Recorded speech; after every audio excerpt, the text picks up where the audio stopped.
যাতে শুধরে ওর নেক্সট লাইফটা যাতে ও সুন্দর করে লিড করতে পারে। আমার ওর প্রতি কোনো আক্রোশ বা আমাকে মেরেছে দেখে ওকে ক্ষতি করার ওই রকম কোনো ইন্টেনশন আমার কখনোই ছিল না। আমি জাস্ট চেয়েছি যে আমাকে যেভাবে মেরেছে অ্যাটলিস্ট ও যদি জেলখানায় থাকে অ্যাটলিস্ট ওর মধ্যে এতটুকু এই জিনিসটা আসবে যে পরবর্তীতে ও কোনো মেয়ের সাথে সংসার করলেও হাত উঠানোর আগে একটা বার হলেও ভাববে যে না আমি কি করতেছি।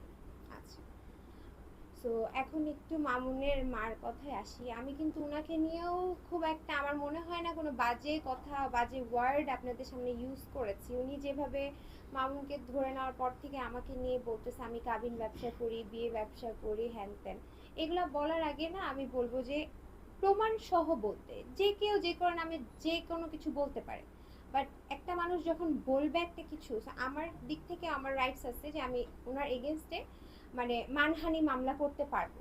সো আমার এগেনস্টে যদি আর কেউ কিছু কোনো এভিডেন্স ছাড়া বলে আমি কিন্তু তার এগেনস্টে লিগালি স্টেপ নিব, সে যেই হোক।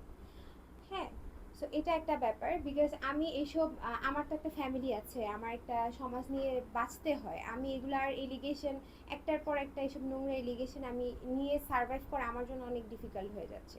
সো যে যাই বলবেন আমি আশা করব প্রপার এভিডেন্সটা নিয়ে আমার এগেনস্টে বলবেন। আচ্ছা, সো ভাইয়া কি জানি কোশ্চেন আচ্ছা, ছিল? মামুনের মার প্রসঙ্গে আপনি যেহেতু বলছেন